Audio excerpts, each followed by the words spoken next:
entender melhor. Eu não sei se ele já está aqui. Ah, já está aqui. Olá, Teco, bom dia para você. Seja bem-vindo ao nosso All News. Oi, Fabiola, bom dia, Josias, Sakamoto, bom dia para todos. A gente sempre coloca o Muito bom Teco dia. na fogueira, né? Vamos lá, Teco. Assim, ele diz isso, é uma previsão, né? E aí ele faz essa diferenciação entre os outros alimentos e tudo mais. É possível dar essa garantia que o preço dos alimentos realmente vai cair? Olha, alguns deles, talvez sim, talvez se você conseguir garantir, como no caso da carne, uma maior oferta, talvez faça sentido sim, essa narrativa que ele trouxe aí, ela cabe. Eu acho que a gente tem alguns problemas, por exemplo, no café, na laranja, que acho que não, você não consegue mexer na oferta tão rapidamente, você tem problema de safra em outros lugares. Na questão do ovo, né, você tem um problema de custo que talvez com a safra brasileira chegando, você vai diminuir aí preço de soja, preço de milho, preço dos grãos de maneira geral, isso deveria abaixar o custo, né, do ovo, então isso poderia acontecer. E da carne, eu acho que é questão de oferta, né? Tem uma história já antiga da carne de que a gente, em algum momento lá atrás, a gente matou mais do que deveria, e aí, portanto, a gente matou muito boi novo, né? Então você tem um problema ali de crescimento deles, de nascimento deles. Então lá atrás você teve uma carne muito mais barata e a contrapartida é ali na frente uma carne mais cara. Mas se, segundo ele, as empresas estão ofertando mais carne, o preço vai cair. Em algum momento cai. A questão é saber se isso perdura, né, também. É, e isso é uma questão política, né, Josias? Porque, na verdade, ali, aliás, não só a preocupação com a economia, mas com a aprovação e a imagem do Brasil do governo Lula, né? Essa redução do preço dos alimentos tá na ordem do dia do governo, não, Josias? Sem nenhuma dúvida, Fabíola. Agora, aqui parece que o ministro está abrindo uma porta que já está meio que escancarada, não é? O governo fez reuniões com produtores para analisar esse comportamento dos preços e a carne bovina, que já tinha caído de preço, se você compara com os meses anteriores, já em fevereiro, a carne tinha baixado de preço. E agora, historicamente, depois da quaresma, também a carne costuma cair de preço, né? Está havendo uma maior oferta de grãos que são usados para ração, milho, soja, e então também deve, a perspectiva, isso é que os empresários informaram ao governo, né? Que também deve cair o preço das carnes suína e de frango, né? Em função da redução no preço dos cereais, dos grãos usados para a produção de ração, né? Então, quer me parecer que o ministro está abrindo uma porta que já foi escancarada em conversas mantidas por produtores com o governo nas semanas anteriores. Agora, se o ministro está dizendo que dentro de 2 semanas o preço da carne vai cair, seria melhor, preventivamente, que o ministro aguardasse a conversão de saliva em realidade. É o que estão dizendo os produtores, mas se são 2 semanas, por que não esperar? Essa, essa retórica do governo que tenta produzir queda nos preços dos alimentos a partir da saliva, a partir do gogó, isso pode resultar também em alguma frustração, porque se isso não se materializa, as pessoas vão ficando decepcionadas, né? Ah, mas o Lula não disse que ia cair, não disse que se a gente não comprasse o que estava caro, os produtores seriam obrigados, os varejistas seriam obrigados a baixar o preço. As pessoas não estão substituindo picanha por carne de frango, não conseguem comprar nem ovo mais. Então não é questão de uma opção, a substituição não é uma opção, tornou-se um imperativo, é uma substituição compulsória. Então acho que o governo devia falar menos, Fabiola, fazer o que for possível, e não há muito que o governo possa fazer nessa matéria, senão recolocar as contas nacionais nos trilhos, tentar ajudar para que o dólar, que já está aí caindo, caia ainda mais. Afora isso, não há muito que o governo possa fazer. E não me parece que vai conseguir reduzir os preços com saliva, né? Isso não se resolve com gogó. Então, melhor esperar um pouco. O ministro está dizendo que em 2 semanas cai o preço da carne, então vamos rezar e esperar para que isso ocorra de fato.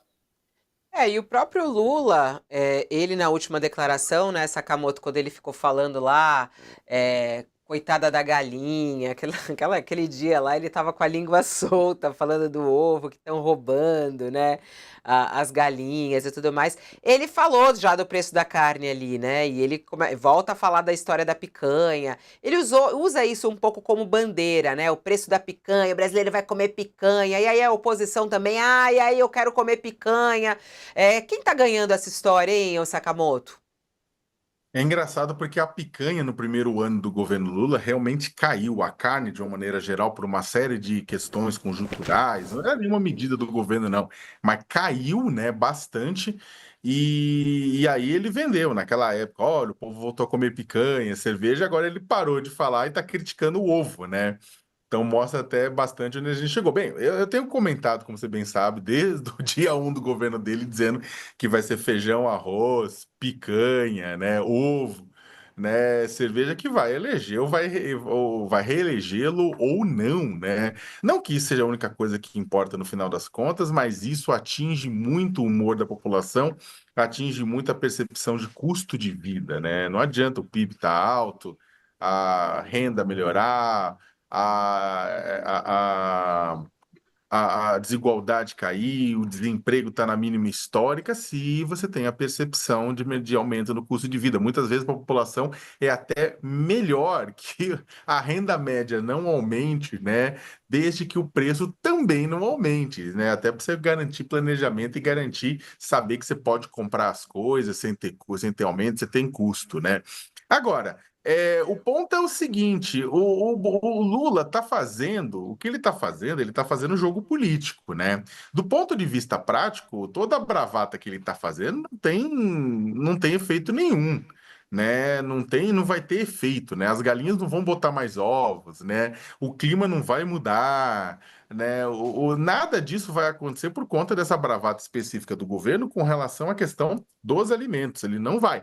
Só que tem uma questão política, né? Que aí, por outro lado, estou tentando analisar o quadro, né? O Bolsonaro, quando teve aquele momento, e o Bolsonaro teve aumento de inflação de 10%, depois de 6%, né? Tivemos a época da pandemia, né? É verdade seja dita, mas teve aqueles picos de inflação, criou-se aquela imagem do bolso caro, né? Bolso caro para lá, para cá, por causa do gás de cozinha, por conta de outras coisas. E aí o Bolsonaro respondia, né? Ele falava, dava aquelas respostas dele, ué, mas eu sou Messias, mas não faço milagre, né? O que você quer que eu faça, né? Tal, tal, tal. Olha, vamos então tá, vou intervir, vou privatizar a Petrobras, vou fazer, sabe, dava umas soluções que não, sabe, dava umas bravatas assim, mas falava também não posso fazer nada. O Lula tá tentando, provavelmente também instruído pela marquetagem, de falar, fala, bate, bate, bate, bate. De um lado vai cansar a população, mas pelo menos por outro lado, as pessoas vão ver e falar, pelo menos ele não está parado, ele está fazendo uma coisa, está indignado. Ou seja, ele está tentando transferir, terceirizar a responsabilidade, né? Tirar dele. O fato é que os preços não são só responsabilidade do governo, né? O pico da inflação, por questão de ajuste fiscal e tudo isso, né, por causa do dólar, tudo bem, está na conta do governo. Tem outras coisas que tem contas internacionais, preço da carne internacional, demanda por ovo, demanda por café, milho, tudo isso mais. Mas o fato é que ele está tentando mostrar que ele tá, na verdade, não do lado de governo, mas está do lado da população, no sentido, tô tão indignado quanto vocês. Vai funcionar? Talvez tenha um chinelo velho com o pé cansado, mas não é, na verdade, a melhor saída. Enquanto isso, os seus ministros, o pessoal do governo está tentando buscar formas de reduzir os custos, aumentar a circulação de determinados produtos e esperar que a super safra caia aqui no Brasil, o que deve melhorar custos de produção de galinha, de porco, por conta de grãos, farelo de ração, óleo e tudo isso mais, Fabiola. Ou seja, tudo isso que o Lula está fazendo é ganhar tempo. Bom, enquanto ele tenta ganhar tempo, a oposição também vai tentando ganhar tempo e pressionar o governo, né? A gente vê aí alguns governadores da oposição se pronunciando em redes sociais. A mais recente foi de Romeu Zema, governador de Minas Gerais. Deu um cutucão ali que alguns entenderam que foi exatamente para o presidente Lula. Ele até fez uma citação atribuída ao ex-primeiro-ministro britânico, o Churchill. Ele disse, abre aspas, a diferença entre os humanos e os animais é que os animais nunca permitem que um estúpido lidere a manada. Bom, ele não citou o presidente Lula de forma direta, o conteúdo foi visto como mais um ataque ao governo federal, ele que teve aquela história da banana, né? Vocês lembram daquela cena, ele comendo a banana com casca e tudo para criticar o preço dos alimentos? Mas esse descontentamento de Zema aumentou depois dos vetos de Lula ao programa de pleno pagamento das dívidas dos estados. O governador também tenta se emplacar como um dos possíveis nomes da direita para a disputa em 2026, então também tem essa disputa direta. Outro governador, também da oposição, que criticou recentemente o governo foi o governador do Distrito Federal, Ibanez Rocha. Ele disse que não participou da cerimônia de posse da cúpula da OAB Nacional ontem por causa da presença do presidente Lula. Ele é advogado, já presidiu a OAB do Distrito Federal, ele disse, não piso na terra arrasada do Lula, foi o que disse o governador. O governador disse que foi acusado por Lula de forma leviana, de ter sido cúmplice de Bolsonaro, e ele falou que não vai participar de qualquer evento em que Lula esteja presente até a retratação do presidente. Mas aí ele usou terra arrasada de Lula. Vamos lá, Teco, do ponto de vista econômico, esses governadores têm razão para criticar o governo Lula? O Zema tem feito isso mais fortemente. Como é que você vê essa crítica da oposição à política econômica e à forma como o governo está conduzindo a economia do Brasil? Olha, Fabiola, se você quiser criticar, você consegue facilmente, né? Se você quiser elogiar também. A gente está naquela clássica definição ali de um copo meio cheio, um copo meio vazio, porque o crescimento veio. Você tem crescimento, você tem geração de emprego, você tem renda aumentando, as coisas estão acontecendo. A questão, como a gente já conversou aqui outras vezes, é que uma boa parte desse crescimento é turbinado por um caminhão de dinheiro despejado pelo governo. E essa é a crítica de muita gente, na qual eu me incluo.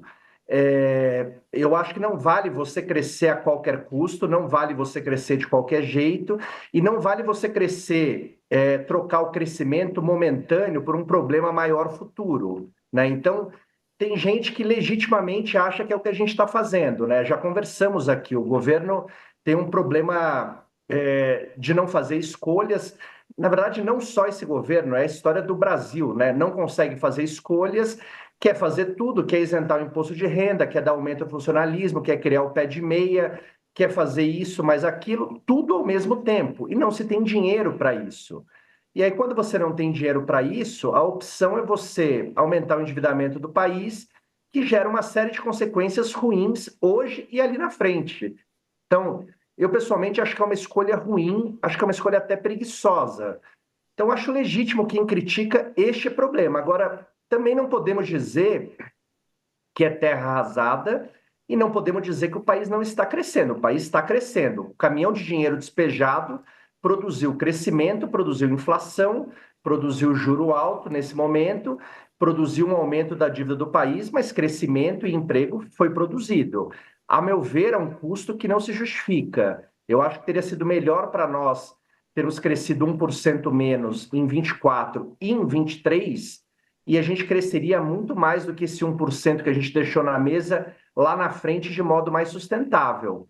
Mas é uma discussão que existe no Brasil, provavelmente desde que Cabral pisou aqui, né? De todo governante querer fazer tudo durante o seu mandato, de uma preocupação muito grande com a sua reeleição ou com o seu legado, e meio que os problemas que você pode jogar para debaixo do tapete, né? Ou para debaixo da cama, você joga e a bomba estoura lá na frente e depois alguém que se vire com isso.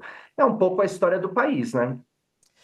O próprio Tarcísio também, no palanque lá, ele criticou, né, o governo, falou sobre a situação dos alimentos. Essas críticas dos governadores, Josias, elas ajudam ou atrapalham o governo do estado? Porque a parceria, ela é praticamente inevitável e extremamente importante, né? A crítica é do jogo político, né, Fabiola?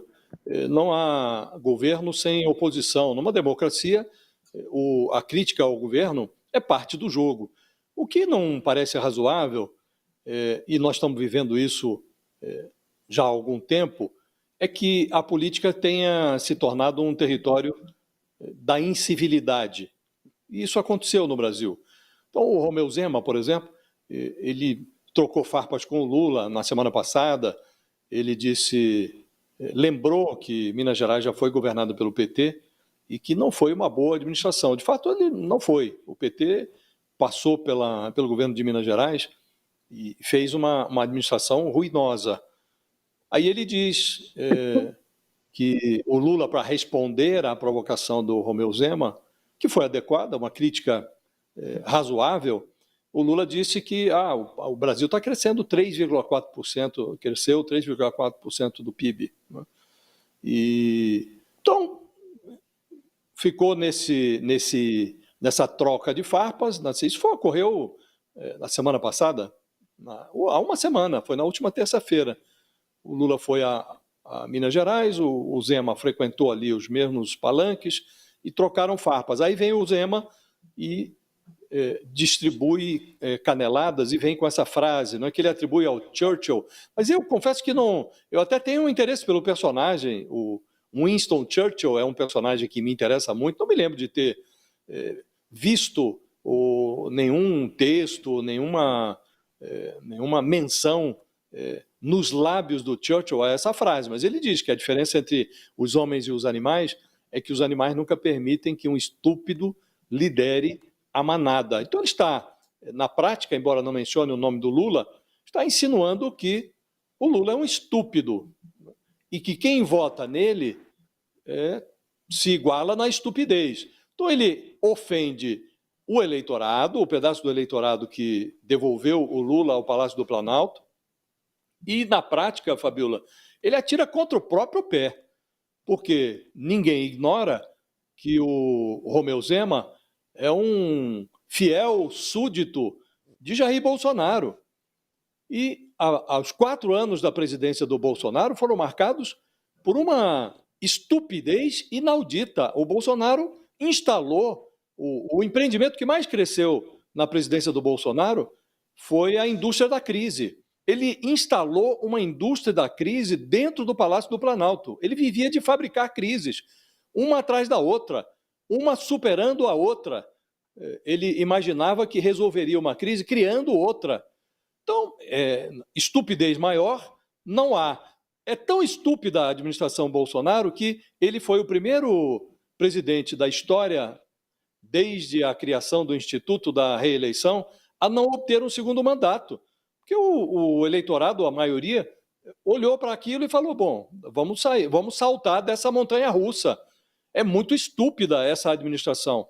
Foi estúpida na gestão da pandemia, foi estúpida quando exagerou no populismo econômico na fase eleitoral. Tudo foi marcado pela estupidez durante a presidência do Bolsonaro. E o Romeu Zema segue esse estúpido. Portanto, ele se submete como membro de uma manada à estupidez que comandou o Brasil durante 4 anos. Não fica bem para ele utilizar essa frase que ele atribui ao Churchill. Eu não encontrei. Ele precisa demonstrar que o Churchill disse isso, né? Mas, abstraindo a autoria, se ele considera que a diferença entre os humanos e os animais é que os animais nunca permitem que um estúpido lidere a manada, ele deveria olhar ao redor, fazer uma autocrítica e reconhecer que ainda hoje ele é liderado pela estupidez, porque continua sendo um súdito de Jair Bolsonaro. Vamos lá, Teco, aproveitando o Teco Medina, economista, que está conosco aqui para também trazer análises econômicas do que está acontecendo, todo mundo falando sobre a história do imposto de renda. O governo envia hoje ao Congresso esse projeto para isentar os brasileiros que ganham até R$5.000 do imposto de renda. No entanto, há toda uma discussão em relação ao financiamento. Esse é um entrave, né? A proposta é uma das grandes prioridades para o governo em 2025, é uma promessa de campanha, né? O Lula deve assinar hoje, ao lado dos ministros da área econômica e também de Gleisi e também do presidente da Câmara e do Senado, esse projeto. O projeto precisa ser aprovado tanto na Câmara quanto no Senado. Atualmente, a isenção ela atinge pessoas que ganham até R$2.824 nos cálculos da pasta de Haddad, a proposta deve provocar aí uma renúncia fiscal de 27 bilhões de reais por ano. Vale a pena isso, Oteco? Qual vai ser o impacto disso na economia? O governo está certo de investir nessa proposta? Eu acho que é uma proposta que vai ter muito apelo, né? Muita gente vai se beneficiar dela, Fabiola. Eu acho que é uma proposta que vai gerar, as pessoas, majoritariamente, vai ter mais gente feliz do que infeliz. A questão é saber da onde virá esse dinheiro, né? Esse dinheiro tem que vir de algum lugar. Existe uma desconfiança muito grande se essa conta está correta, né? Porque governos são campeões mundiais de superestimar resultados e subestimar os problemas, seja lá qual governo, seja lá qual área, né? Sempre o problema é menor do que no futuro será, e a solução sempre é menor do que é apresentada no momento. Então tem uma dúvida desses 27 bilhões, e o governo vai ter que apresentar de onde virá esse dinheiro. Acho que quando ele apresentar, vai começar uma briga tradicional, né? Obviamente vai ter gente atingida. Acho que é uma discussão válida se existe uma justiça social nisso. Acho que provavelmente sim. Talvez eu fizesse, se fosse presidente do país, talvez fizesse isso de uma forma escalonada, talvez. Acho que é um salto grande de 2.800 para 5 de uma tacada só, talvez se comprasse menos briga, fosse mais palatável se isso fosse feito talvez em 2 ou 3 anos, você escalonando.